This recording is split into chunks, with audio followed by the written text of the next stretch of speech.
ছাদ বাগানে আমার ছাদের এখন যে বর্তমান অবস্থা এত সুন্দর, এই অসুস্থতার জন্য কণ্ঠ দিতে পারছিলাম না, তাও আজকে চেষ্টা করলাম কিছুটা কথা বলি।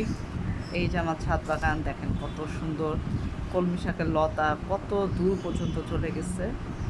আর আমার ছাদ বাগানটা অনেক অত্যাচারিত, যে কারণে নেট দিয়ে আমাকে আটকে রাখতে হয়। মেইন যে সৌন্দর্যটা এখানে আর ফুটে উঠতে পারে না, এখানেই ব্যর্থতা আমার। চিপা নাও তবু, তারা পানিতে অনেক পানি হয়েছিল দেখে ওদিকে ধুয়ে চলে গেছে।